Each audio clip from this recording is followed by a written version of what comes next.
کنه هغه خو د انګریزانو په مقابل کې د عدم تشدد خبره کړې وه. د خپلو هغه د انګریزانو په مقابل کې کوي، ما ته خپل وطندارانو په مقابل کې څه وایم، د انګریزان دي پر ما ته باندې چې حاکمان دي. زه هم دا وایم چې د انګریز په مقابل کې کوو، د اسلام جواز راکړی چې جهاد وکړو، خپل وطندار په مقابل کې نه کوو. یعنی مطلب دی دا چې خپل کنټرډکشن دغه لري خپل موقفونه. حسام صاحب یو دی موږ ولسونه یرغمل یو، دا څه معنی څنګه یرغمل؟ ولس خپل حق نشي اخیستلی، خپل حق دپاره غږ نشي اوچتولی. څه فکر کوې چې دا ولس ستا په نظر ورته دی کې که نه ولس خو لګیا دي، تم لګیا زم لګیم، ټول لګیا یو که نه. څه وکړو؟ وسله راواخلو؟ تاسې وایئ چې نه. څه وکړو؟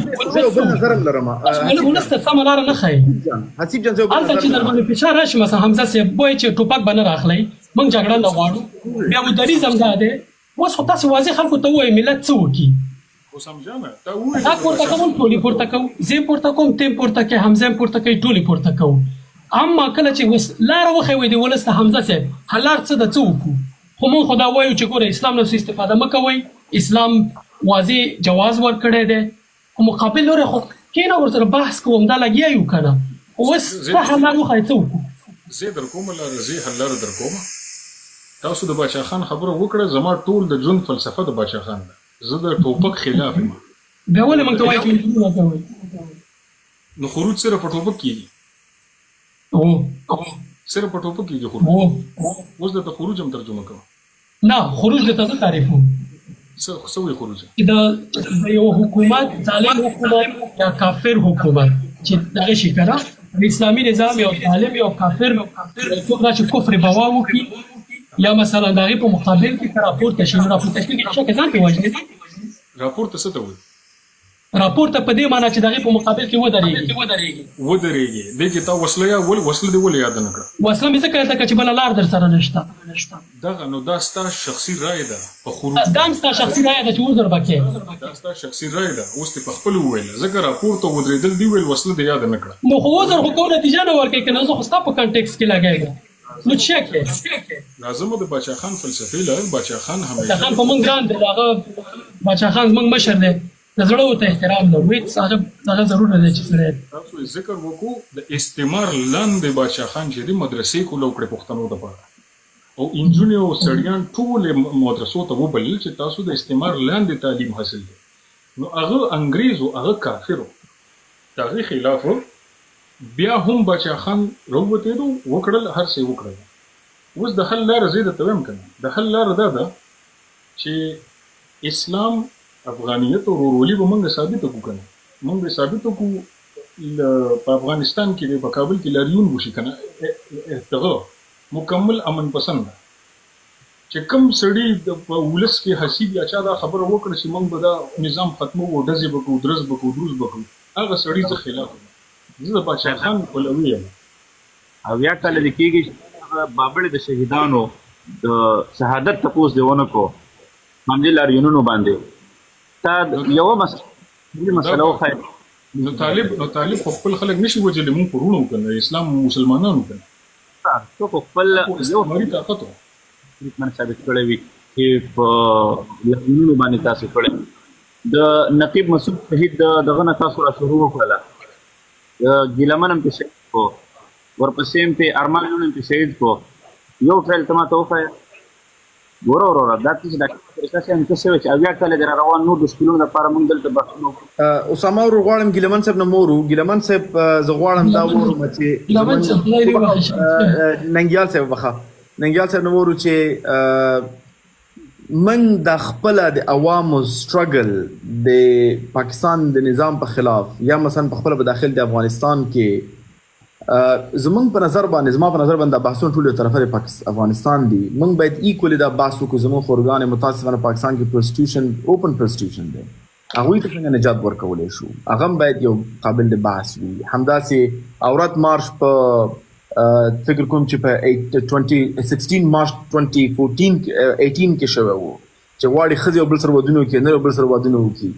دغه مسلې باندې هم باید بحث وشي. موږ کوم بحث کوو د اسلام او د مسلمانانو باید کراس بورډر بحث وي، کوم چې زه اپریشیټ کوم چې افغانستان باره کې هم بحث دی. لیکن افغانانو انف سټرګل کړی دی د دې خوا رژیم سره همچنان، او هغه سټرګل ننګیال صاحب ته معلوم دی، هغه سټرګل ورته نه وورو انشاءالله. ډیره مننه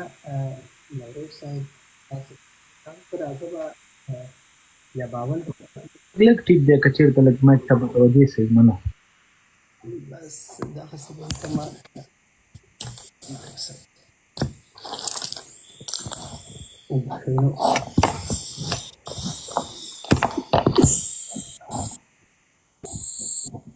اوس صحیح شو غږ؟ داسې به کوم اوس صحیح دی؟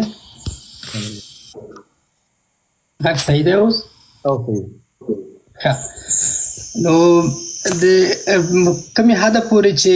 د حسام صاحب وخت یو خبره وکړه چې د کوم حاکم نه د کوم پاچا نه یا د ولسمشر نه ښکاره کفر نه یې ښکاره سوی د هغه په خلاف چې د وسله واله جګړه، زموږ عقیده دا ده، زه دیني عالم نه یم، خو ما چې کوم د احنافو د دیني علماو نه اورېدلي دي چې د چا ښکاره کفر یې نه یې اظهار کړی د هغه په خلاف د وسله واله جګړه چې د هغه نشي کولی او همدا فتنه ده، او فتنه چې دی ډېره خطرناکه ده. اوس ما ته ځینې پوښتنې راولاړېږي، کاونټر کوېسچنې بولئ څنګه یې بولئ. زه وایم دا د تاسې ډېر تشویش د حمزه د خبرو په اړه لرئ، چېرته کومه ورځ یې څه ویلي دي چې جهاد دی او افراطیت دی، هر څه چې تعریف تاسې اخلئ، دې ته تاسې ډېر تشویش لرئ نسبتا دې ته د ده یو پیغام یا د ده یو ویډیو یو ورځ آنلاین راتلل لایف کول، دا به ډېر خطرناکي د اسلام په اړه باندې به د خلکو غلط ذهنیت ورکړي او ډېر خلک به خدای مکړه د اسلام نه واړئ یا متنفره به یې کړي یا به یې ګنګس کړي په بل تعریف باندې، او که نه دغه اوسنی حالت چې په افغانستان کې روان دی او د کوم حالت نه چې خلک ډېر غلط تعبیرونه اخلي، مثلا ستاسې سټرګل یا ستاسې هڅې د حمزه یا د ځواک په اړه مثلا دومره ډېرې دي، ولې د هغه څه په اړه ډېرې نه دي چې مکمل ساختار چې د اسلام غلط تعبیر وړاندې کوي؟ مکمل ساختار عملا خلک داسې فکر کوي چې په اسلام کې ته خو وایې چې د نجونو زده کړې په اسلام کې شته دی، خو د هغه په اړه ستاسې هغه احتجاج او نقد او اعتراض مو دومره ضعیفه دی نسبتا دې ته چې د افرادو په اړه لګیایي، د سیستم په اړه چې کوم په افغانستان کې فعلا حاکم دی خلکو ته غلط تعبیر ورکوي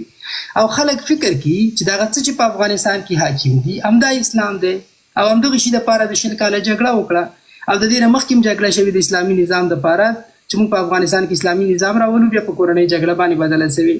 د 2-3 میلیونه انسانانو د وژلو نه وروسته د مړه کېدلو تلفاتو نه وروسته په افغانستان کې یو نظام راغلی چې هغه ځان ته اسلامي نظام وایي او ټول دنیا ته دا د یو موډل په توګه دوی وړاندې کوي. آیا نقد به په هغه ډېر ضرور وي او ډېر لومړیتوب به ولري او که نه د حمزه صاحب په یوه ویډیو باندې به دا ډېر لومړیتوب وي؟ که زه د یو عاقل انسان په توګه خپل انرژي خپل وخت پرایرټایز کړم او زه واقعا د اسلام ډېر خواخوږی واوسېږم چې خلک غلط تعبیر وانخلي، ما دپاره به شخصا د حمزه دا یوه ویډیو یا د ځواک یوه ویډیو یو لایف دا به ډېره پرایورټي، زه باید اول د ده ځواب ووایم که نه اول د هغه غلط ماډل دی او غلط ساختار چې په افغانستان کې حاکم دی او میلیونونو انسانانو ته په نړۍ کې غلط پیغام ورکوي او جابر یې معرفي کوي او خدای مکړه اسلام داسې معرفي کوي چې اسلام د ښځو د زده کړو خلاف دی، اسلام د نجونو د زده کړو خلاف دی. اوس زه دا خبره خلاصوم، نوروز صاحب تاسې هغه ته راځم، زه وخت لرم خدای وکړي حوصله به سره کوو. دومره خبره دا ده چې د نجونو د زده کړو مسله، مثلا اول دغه د ځانمرګو مسله، 20 کاله د حسام صاحب ما او حسام صاحب د ځینو سفرونو کې هم سره تللي، شاهدي ته به یاد شي د سولې لپاره مو ډېرې هڅې کړي دی په هغه سفرونو کې له موږ سره و، زه یو وخت سولې شورا کې وم، دوی خبریالو، دوی ته پته ده چې د دیني علماو ډېرو غټو ناستو کې دی حاضر و، دی له موږ سره تللی و، مکې ته زما یاد چې دی له موږ سره تللی و، فکر کوم دی انډونیزیا ته هم له موږ سره تللی و. د 14 هېوادونو خلک راغلل، دیني علما راغلل، په جده کې کانفرانس و، حسام صاحب را سره و، زه هم تللی و. په هغې کې دا فیصله وکړه چې په افغانستان کې چې کوم حالت روان دی دا فتنه ده، په دې کې مسلمانان وژل کېږي او په دې کې د امریکایان خو په اډو کې موجود ول، ځکه هغه خو په جګړې په میدان باندې نه ول او سهار ماښام یې چې څوک وژل هغه افغانان ول او مسلمانان ول. زه دا وایم چې ولې د هغسې مسایلو په اړه باندې اعتراض که د دایانې بولئ، د اسلام خواخوږي بولئ، د اسلام مبارزینې بولئ، زه ډېر احترام درته لرم او دا ډېره ښه خبره ده، یو برحقه دین لپاره مبارزه ورکوئ، وخت ورکوئ، خدای پاک دې اجر درکړي، خو لومړیتوب ډېره مهمه خبره ده، لومړیتوب ډېره مهمه ده چې په ځای د دې چې د فرد په خلاف باندې یو فرد دی 2 فرده د حمزه به څونه خلک وپېژني، ځواک به څومره خلک وپېژني، خو 3-4 لکه خلک به یې فالو کوي او بل ځای کې 40 میلیونه خلک عملا د هغه نظام لاندې ژوند کوي چې فعلا حاکم دی او ټوله نړۍ کې څومره میلیارډونه انسانان اوسېږي هغه ټوله دنیا خبره ده چې په افغانستان کې یو ماډل نظام راغلی او هغه د اسلام په نامه راغلی ځان ته اسلامي نظام وایي او هلته چې دی د انسان مرګ چې دی ځان الوزول چې دی هغه دوی دپاره د جنت کلي ګرځېدلې ده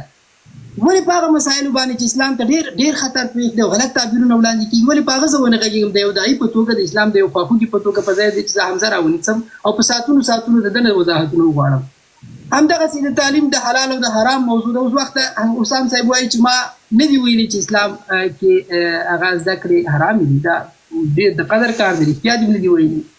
خو ډېر تاکید دې په دې نه دی کړی چې دا د ښوونځي باید خلاص شي مثلا ستا انرژي ډېره نه ده پرې ځای ولګولې ډېره کم لومړیتوب د دې مسلې ته ورکړی چې هغه ډېره خطرناکه ده او خلکو ته یعنې واقعا ځوروونکي ده په ځای ځکه تاسې کار حسام صاحب هغه د یو هیله مې ده کېدای شي ورسره پام سي او پرایورټایز کړي دغه موضوع یو دا او بل دغه خبرې سره چې افغانان خشن خلک دي او د طبیعت نه نو ځکه دا جنګونه روان دي دې سره که بعضې مو ویلي بیا صحیح ده نو د دې شي سره زه موافق نه یم فکر کوم یو د هغه تشویش چې دی د صاحبزاده صاحب تشویش په ځینو ځایونو کې ډېر سم دی زما پوښتنه ده او داسې هغه زه غواړم دا پوښتنه وکړم ننګیال صاحب ستا په نظر یو انسان باید څه شی وکړي چې تا ته کافي وي چې د نجونو موضوع باره کې دغه کار دی او حده پورې کړی دی قابل د قبول دی باید څه شی وکړي تا ته قابل د قبول وي ما دپاره قابل د قبول دا دی چې اول تر ټولو لومړی خبره د دغه جابر نظام ملاتړ به نه کوي خواخوږي به هم نه ورسره لومړی کار به چې کوي هغه به دا کار کوي صحیح ده د ده به ملاتړ نه کوي د ده استبداد او ظلم چې دی د ظالم سره په طرف درېدل ته خپله ظالم واقع کېږي صحیح ده یو څوک چې ظالم دی د افغانستان د 100 میلیونه انسانانو زنداني کړي دي د کار حق نه ورته ورکوي د تعلیم نه ورکوي د ده به ملاتړ نه ورکوي دویمه خبره دا ده چې خلک به پرلایز کوي نه خلک به فلج نه معرفي کوي چې ګویا ته فلج ته دا ټولنه چې دی ستا له امله فتنې ته ځي او که ته د دې خلکو پرې راپورته کېږي مثلا دا صاحبزاده صاحب خو ګزاره در سره کوي ته ورته وایي چې نظام ته تغیرول غواړي که نه غواړي بلکل یې تغیرول غواړي دا نظام خو د قبول قابل د قبول نه دی خلکو ته د دې شي تغیرول رحمت اخي زما اول لا پوینټ ازم نجونو مکتب په باره کې چې شی باید وشي چې تا ته قابل د قبول وي چې دا کار واقعا یو مسلمان ځوان یو داعي یو چا کافي کړی دی څه شی باید وشي دیني علما ټول دیني علما ځکه دا برید په اسلام باندې دی نه تاسو موږ سره خبرې کوئ که نه تاسو خبرې موږ سره کوئ ستا په نظر چې شی باید وشي چې تا ته قابل د قبول وي وایم که نه ما خبره خلاصه نه سوه ټول هغه څوک چې یو بحث وشي لنډې پوښتنې وشي ننګیال صاحب دا به ښایي تر څو موږ هغه موضوع جواب کړو ځکه تاسې ماشاءالله څو دقیقې خبرې وکړې هغې کې 4-5 پوښتنې وي او د یو ځای دا کول ډېر وخت غواړي او موږ ته وخت نه راکول کېږي زه چې یو موضوع سره تاسې اوسام صاحب یو کس پوښتنه وکړي مشکل نه دی غواړم پوه شم چې ستا په نظر چې شی باید وشي تا ته قابل د قبول وي دا کار واقعا دغه ځوانانو کړی دی زه ټول مسؤلیت په تا نه اچوم نه په ټول مسؤلیت تاسې اچوم دا یو ملي مسله ده زه دونه بېانصافي نه کوم چې ووایم ټول بوج په دا ګډ کار دی دا یو ګډه مبارزه ده زه ګوره که نه یو دا دی الف بی تی دا کې وشي زه خوشحاله یم دې کس نه چې ماشاءالله یو څه جهادي کړی همدغه الف بی تی ما ته ووایه لومړی الف بی خو دا ده چې ستا لوی لومړیتوب په ځای د دې چې ځواک او صاحبزاده راونیسي هغه خلک راونیسه چې دغه غلط تعبیر وړاندې کوي دا ډېره خطرناکه خبره نه ده څومره خطرناکه خبره چې هغه ده ځکه هغه خلک چې دا فعلا په افغانستان کې د اسلام نه غلط تعبیر ته لاره هواره کړې ده دا وپېژني اسلام ته رحمت اخي اجازه راکړه کلمات پلیز یو دقیقه خیر دی فشار دی دا یو خبره دا کنټرول ارګومنټ دغه نتیجه راورکوي ننګیال صاحب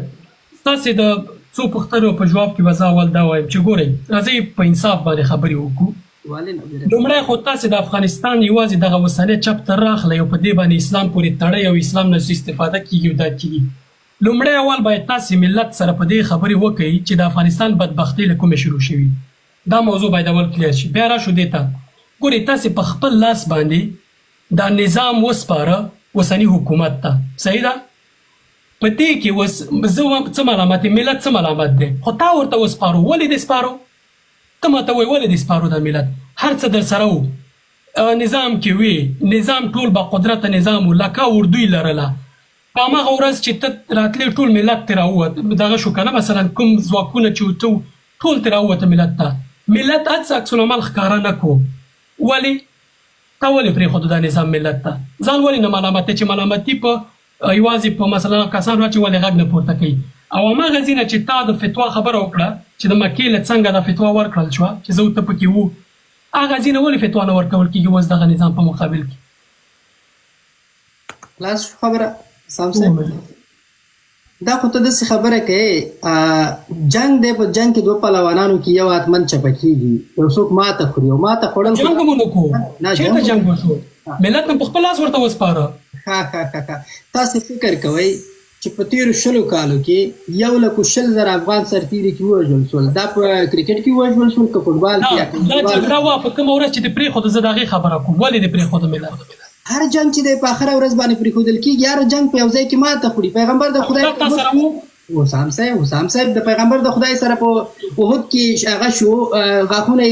شهیدان سول او ماته په جنګ کې وخوړله د خدای پیغمبر و او خدای ورسره او ملائکې ورسره وي خدای قوت ورسره او د خدای پیغمبر و ماته یې وخوړه پوښتنه دا ده چې ملت تاسو سره و ماته مو خوړله ملت تاسو سره و ملت سره و بالکل نه سره ولې عکس العمل ښکاره نه کړو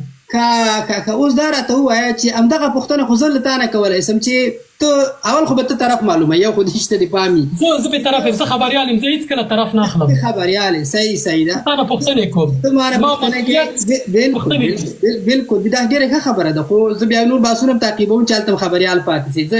دا به واقعا ما د نظارت اسلام کې بیا زه دغه یم طرف یم زه د دوامداره بیا تفسیرو لاندې هم راولم اسلام کې طرف بله ورځ بیا خبریال پاتې بله ورځ که بیا خبریال پاتې نه شو بیا به ستونزه جوړه وګوره بیا به خفه کېږي نه بیا به دوامداره په هر ځای کې نقل باندې کوم صحیح ده بیا به خبریال پاتې کېږي زه مشکل نه لرم د خبریالۍ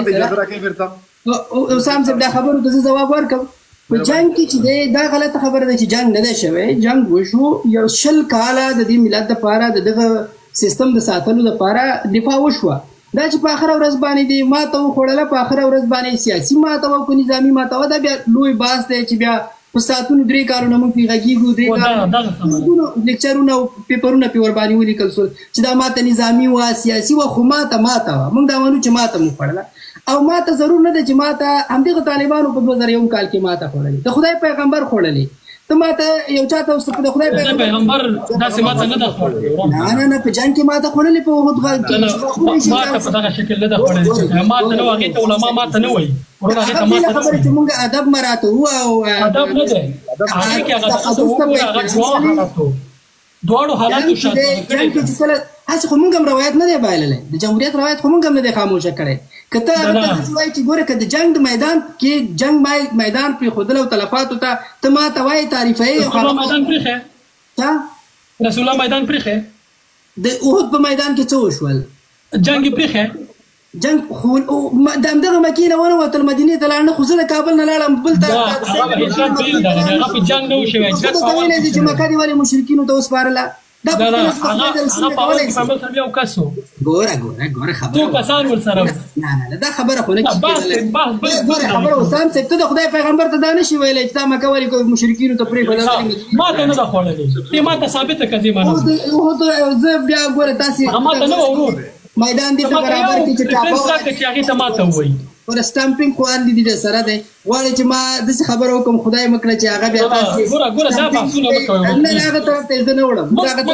کله داسې دغه کړي تاسو د بحث بل طرف تعریف باندې د پیغمبر ټول عمر زه د امام ابو حنیفه نه راویم په ټول عمر چاته دا نه وایم چې خدای مه کړه حتی که یو انسان داسې کوي ګوره حسام صاحب ته دې ته وړي چې مثلا خو اسلام کې ماته نه ده جنګ چې دی زمونږ اسلامي تاریخ په دې باندې شاهد دی چې د احد په جنګ کې چې دی صحابه و ماته وخوړله او دلته هغه جنګ چې و هغه بیا وروسته ریویو وشوه چې سټراتیژي څه شی وه ناکامه سټراتیژي وه په کوم ځای کې اشتباهات وشول په کوم ځای کې نه وشول په دې باندې اسلامي تاریخ ډک دی بلکې د جنګ د ستراتیژیانو جنگ ستراتیژي چې کله مطالعه کوي نو جنگ به تاسو خامخا پکې راځي جنگ ستراتیژي او استاد نظر دا یو د قران نظر دا قران ورته ماته کلمه نه ده کارولې خو ګوره داسې دی اخو د خدای پیغمبر و د هغه تګ ته خو هجرت ویل کېږي زموږ تګ ته تېښته ویل کېږي که نه د هجرت بېله خبره ده د جګړې خبره بېله ده فزیکي لحاظ باندې مومنټ یو ځای نه بل ځای ته بدلېدل یو ځای لوکیشن ته بدلوي بل لوکیشن ته ځي هغه د خدای پیغمبر و د هغه کار ته هجرت وایي موږ تاسې ټول وایو چې د هغه خبرې ته فرمایل وایي زما خبرو ته ویل وایي دا د مرتبو ته په کتلو هغه احترام موږ ټول مراعات کوو ځکه د خدای پیغمبر دی خو لوکیشن هغه هم تغییر کړی لوکیشن هم تغییر کړی هغه ماته نه وه هغه ماته نه وه څنګه ورته ماته ویلې زه ګوره تاسې بیا بس ماته هغه یې چې ته میدان پرېږدې پیغمبر سره میدان نه پرېښه نه صحابو پرېښه هغه یو تکتیکي لږ شاته شو منظم شو جګړې کړې مشرکین ول دغه پرېښي دغه کیسه خو د طالبانو هم په 2000 کال کې هم دغه کیسه وکنه چې نن بیرته راغلل کیسه بل خوا د نبي حسام صاحب باید دا موضوع ډیره ساده سي دی ولسته اوس په دغه یو اصل کې ځواک صاحب ګورئ دا دایان یې خدایان د اسلام ته خلک رانږدې کوي تاسې لرې کوئ څه نه لرې کړي نه دا تهمت دی لګیا سي دا تهمت دی ګوره عام خلک نه یو چې تاسې په خلکو باندې هغه وکړئ په دې منګه وروره خلکو ته وایي چې راځئ اسلام موږ عام خلک تاسې به خاص خلک یې ګوره موږ عام خلک تفاوت کوئ تاسې الحمدلله ټول مسلمانان یې وایي څوک چې تاسو ته وایي چې نه وایي دا د هغوی په دغه باندې دلالت کوي چې بل سړی ځان باندې ځکه حدیث دی چې څوک مسلمان یې هغه ته وایي چې مسلمان دی دا بېرته تا ته راجع کېږي نو ولې دا کار کوئ چا ته هم کړي دي دا تهمت دی چې تا وکړو ګوره همدغه د عقایدو د خلکو پسې نغلی او ګوره دغه نګیا صاحب دغه واضح کړي چا ته م ویلي چې زه پوه شم چې څه غږېږم چا ته م ویلي 4 ساعتونه ما دا د صاحبزاده صاحب بحث واورېده او تاسې بیا هڅه کوئ چې ګویا د داسې خبره کړئ چې په اسلام کې د جهاد په خلاف خبره کوي دا په دې معنا نه ده چې مسلمان نه دی قصدن دومره فورس کوي نه نګیا صاحب غلط دغه کوي چې د کریکټر نه هغه خپل ځان نه د دفاع حق لري وروره چنیز ځوان دی هغه راولي ګوره حسین صاحب بیا دغه د کریکټر اساسینیشن دپاره ټول چاپېریال دا تهمت دی وروره پلیز نه دا تهمت دی دا تهمت دی وروره ته تهمت کې نګیال صاحب په دې طریقو باندې مخکې نشي تللی سره وروره تهمت کې حمزه صاحب زما ورته وویل چې ته زما ورور ته څه څنګه ویلی شم موږ په یو دیني موضوع باندې بحث کوو ځکه دا حق موږ نه اخلي دا نشي اخیستی ته که موږ یو دیني موضوع کې یو څوک نشو دا کولی چې ته دې وضاحت وکړې دا څه موضوع ما دا خبره نه ده کړې کفایت نه کوي تا تهمت وکړو تا ویل په ده باندې کوشش کوئ چې کرکټر یې اساسینیټ کړي دا یو دروند شخصیت دی زموږ ورور د ده کرکټر وژنې د یو نشتلي سړي دا غلطه خبره ده پلیز دا سټاپ کړئ بل موضوع باندې خبرې کوئ بس موږ ورور دی ورور ته څنګه زه کرکټر اساسینیټ شم زه هم زه کوم ته شالی وایي ته کې بس تا برداشت دی خو زه خو ستا د برداشت ذمهوار نه یم د مسلمانې ټولنې چې هلته ته پوهېږې د خلکو اسلامي جذبات ډېر زیات کلک دي ډېر انټنس دي دی خدای بحث نه دی شوی ته ولې دا موضوع کلکه نیسي موږ دا کار نه دی کړی زه وایم زمانیت نشته دی ته او ته کلکې چې دا کې دا غلطه تفسیره ده نګیال صاحب په دې کې ملامت یاستئ په دې چې زما د زړه نه تاسې غږېږئ ولې به ملامت یو ته یو نشتلی سړی راخلې یو په نښه کوې یو ورځ ورته وایي تا پلاني ځای کې د اسلام پسې خبرې کوي هغه درته خدای پوهه کوي چې نه مې ده کړې ته ورته یې تا کړې خو هغه چې درته وایي چې نه مې ده کړې کفایت کوي نو ته اوس هغه پسې ځان څرنوال هغه دا نه دي ویلي چې ما نه ده کړې هغه ورته تفسیر پیدا کوي توجیه کوي او موږ په همدې باندې بحث کوو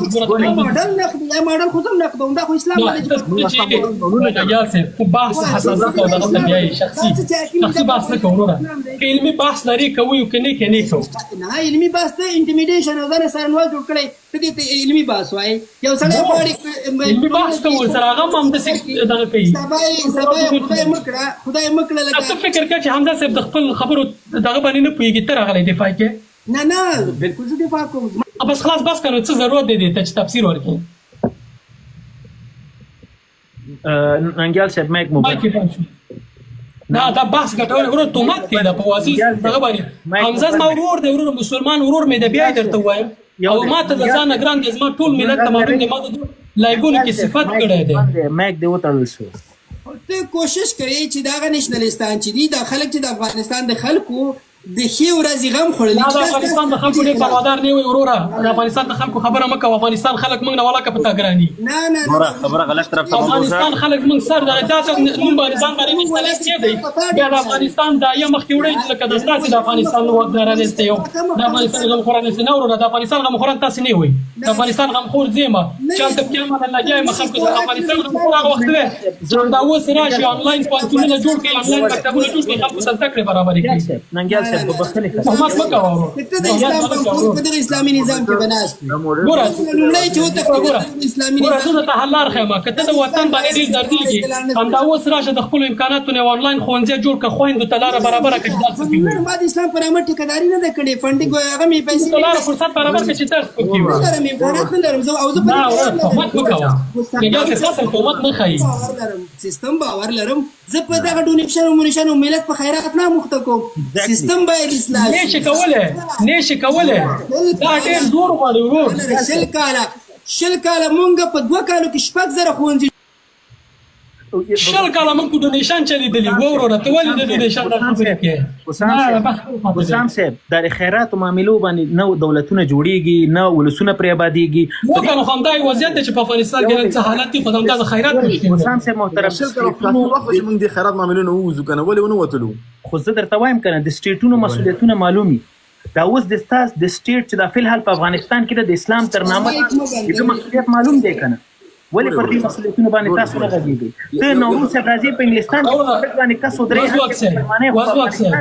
شته مکتبونه باندې په هغو باندې دریس کومه ده وزواک صاحب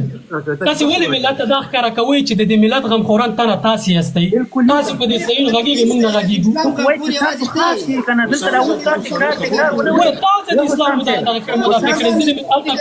هلته ولا مخکله لګیا حسام صاحب محترم نه ملت سره به دغه دوکې نه کوي ګورې وروره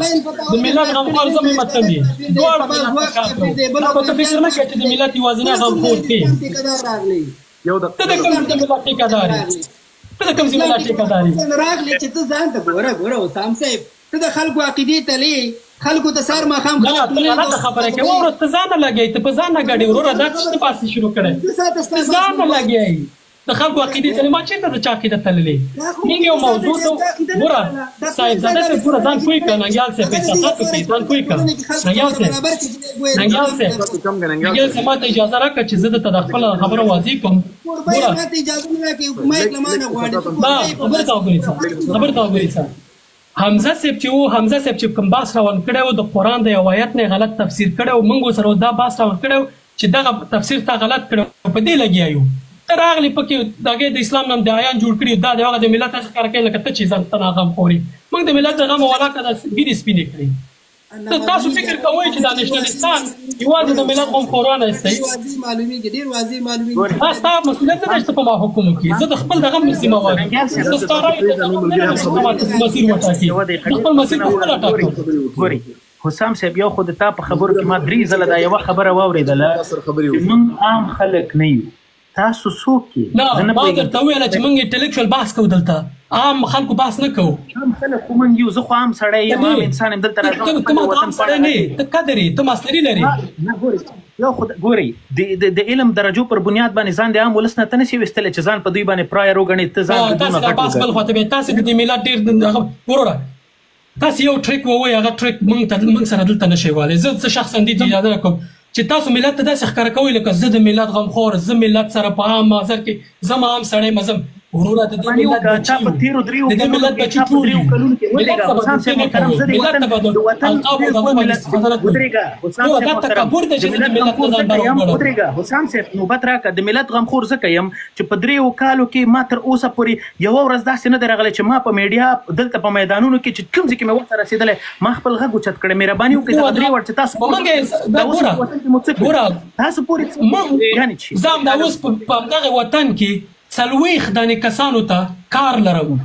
تا باندې څه کړی ټول افغانستان 15 ولایتونه نه دي حسام صاحب محترم په بدخشان کې یو فرق په توګه دا مې وس کېږي نو ته خو مانه دغه چې دغه مکه وته مکانه ګوري یو ولس ګوره حسیب جانا وروره ټیک بزنس پرې خودل پکار دي تام دا اوس کولای شي کنه تام دا اوس کولای شي په افغانستان کې لاستانه استادان ونیسي او 100 دانې خویندو ته زده کړو موقع برابره کړي ولې نه کې حسام صاحب محترم زه درته وایم چې زه د تاسو د دغه خیریه بنسټونو د دغه اساس زه خلاف یم زما یو ورځ زده کړې ورکړل ته په مکتبونه بل کې هغه پر حل لار را پیدا کړه په چغو په خبرو نه کیږي خیر د نوبت ماته راکړي ګوري حسام صاحب محترم که په خیریه بنسټونو باندې په دغه سي 15 شپږ استادانو باندې وطنونه آبادېدل ولسونه آبادېدل ماته مهرباني وکړه د ځمکې پر مخ یو هیواد مثال راکړه آبادیږي ودرېږي دا آبادیږي زه درته وایم آبادیږي خیر ده ووایم چې درته ولې خیر ده حسام صاحب محترم دولتونه خپل مسؤلیتونه لري هغوی خپل ریسپانسیبلیټیز د ولس په وړاندې لري ملا صاحب هیبت الله خون په کندهار کې ناست ده پوهنتونونه مکتبونه بند کړي دي زه به راپاڅېږم د عام ولس نه ودرېږه زه یو 15 استادان هایر کوم زه ورته ورونه بله ما زه درته اوس وایم که نه زه درته اوس خبره کوم که نه عظیم جانه اجازه راکړه وروره زه څوک یم زه د دې ټولنې یو فرد یم که نه ته څوک یې ته د دې ټولنې فرد یې ټولنه هغه وخت ټولنه کېږي چې افراد دي پکې زه او ته افراد یو که نه ملا هیبت الله مکتبونه بند کړي دي زه او ته راځو د ملت ته بدیل وړاندې کوو که نه دا خو زما ستا فرصت دی حد اقل دا خو باید وکړو که نه چې دا نه کوو څه وکړو ګوره ما خو ته وویله چې بله لار څه ده همدا اوس راځه ما او ته شخصي په خپل مصرف نه استادان یې نیسو خویندو ته ښوونځي زده کړې ورکوو بدیله لار شته تر څو چې هغه خلاصېږي هغه مبارزه به هم جاري ساتو ما دا به هم کوو ګورې حسام صاحب محترم ما درته څنګه مخکې واضحه کړله چې زه د دغه خیریه بنسټونو د هم طرفدار نه یم چې څوک دا خبرې مه کوه خیریه بنسټ چې کوم رول افغانستان کې همدا اوس وږي ملت ته تمامه شپه دغه ته ما او تا خو دلته ناست یو وږی ملت ویده کېږي ورور همدغه خیریه بنسټ دی چې 15 روپۍ ورکوي چې سهار بنیادي او اساسي تغییر دپاره ولې تاسو نه غږېږئ اساسي تغییر دپاره مو عمر تېر کړو وروره 20 کالو کې موږ چې اساسي تغییر هلو اوس ولاکه راولي په دغې پیسو ګورې حسام صاحب ورونو زه درته تاسو داسې کوئ چې زه نه کوم نو ته به هم نه کوې وروره ملت وږی دی ملت ضرورت لري یوې مړې ډوډۍ ته ګورې حسام صاحب تا ولس 15 نفره نه دي چې تا خیریه بنسټ ورته ډوډۍ 40 میلیونه کې تقریبا 90% 90% ملت وږی دی زه خپل مسؤلیت ادا کوم ته خپل ادا کوم حسام صاحب محترم خیر د زما خبرو ته غوږ ونیسئ که دا خبرې غیر منطقي وي ما ته اخرنۍ خبر یوه دقیقه کوم بیا تاسو وغږېږئ ګورئ حسام صاحب محترم زما ولس باید خیرات خور نه وي زما ولس باید یو خبره زه وکړم زما ولس باید 1 کیلو بوره ته هلته په لاین کې ونه درېږي زما ولس ته باید دولت برابر کړي دا هر څه زما ولس خیر یو دقیقه ما نوبت راکړي زما ټولنه دا ډوله مخته سوی فلانکې خیریه بنسټ وروره ګله یو 50 منه وریجې او دا شیان وویشي په دې خلکو باندې آیا دا د دې ټولنې دایمي حل دی د دغې ستونزو د دې مشکلاتو دقیقا اوس د ما د تا مسؤلیت راغی چې دایمي حل راځي څه وکړو دقیقا دایمي حل څنګه راځي تر هغې پورې چې شته حاکم نظام باندې په دې سیسټم باندې ته ونه درېږي جمهوریت کې تیر نظام کې خو همدا خلک هم دغې سوال ته لاس زه ته څه فکر کوې چې زه د جمهوریت د کړنو زه طرفدار وم چې دا کمې کړې جمهوریت را دی ته ګوري زه د جمهوریت د ساختار او د سیسټم طرفدار یم خو په افغانستان کې چې کوم جمهوریت او ځینې ستونزې پکې وي او حل لارې هم پکې وي حکومت کې هم ځینې ستونزې وي او ځینې حل لارې به ورته پیدا کوي که نه ګوري تاسو هم په یو جمهوري هیواد کې ژوند کوئ حسام صاحب دا د جمهوریت ګټې دي ګوره خبره یو دغه غږ ورک سي حسام صاحب محترم موږ او تاسو د دغه ټولنې د حداقل دا تاسو چې ویل چې موږ دلته انټلیکچوال یو او دلته لږ اساسي او بنیادي بحث وکړو باید د ولس ته حقایق ویل شي دا وایم کنه حسب جانا چې د ولس ته حق وایو یو مړ ډوډۍ ورځي دام په تاسو قطع کوي دا ولس څه وکي نه ګوري حسام څه وکي دا ولس تاسو وایي ګوره ما درته ویل چې د افغانستان 15 سلنه ولس تم تاسو تر اوسه پورې ډوډۍ نه ده ورکړې خو 15 سلنه ته خو ورکړې کنه خو دا خو زمونږ برخه 15 سلنه ولس د دایمي ستونزو د حل لپاره موږ لګیایي په افغانستان کې ملا صاحب هیبت الله په کړنو زه غږېږم د هغو خو په نظر کې یا عمل کې څه وکړو عمل کې وهڅې تر څو پورې ته سیسټم نقد نه کې سیسټم تر سوال لاندې بوځي سیسټم خو دا 40 کاله موږ لګیایو نقد کوو کنه زه وایم چې دا ملت خو د همدې سره څنګ کې خو باید موړم کو کنه 15% ته خو کار کوو کنه 15% خو په بچ اجازه راکړئ 15% خو 15% خدي کنه وبخا حمزه وبخا دې یو انالوجي ورکوم او نورو سه تاسو ملمانه راوستي دي یو 2 ساعته 2 دقیقې ننګیال صاحب مسلسل خبرې ونه کړې 2 دقیقې په تسلسل کې ننګیال صاحب خبرې ونه کړې دا زمونږ مشر دی ننګیال صاحب تهمت وکړو حمزه صاحب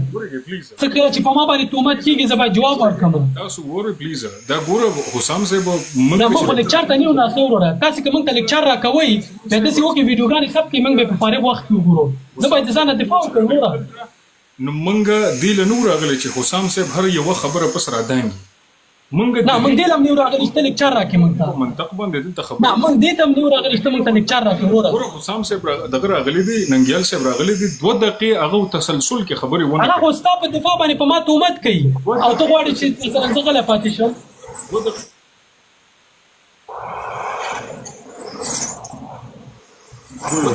تسلسل کې حسیب خبرې ونه کړې لږ تاسو وګورئ چې کوم ځای کې تاسو راشي ننګیال صاحب دا دی مثال زما په اړه خبره کوي غلطه خبره وکړه زه د ننګیال صاحب خلاف کېږم دلته موږ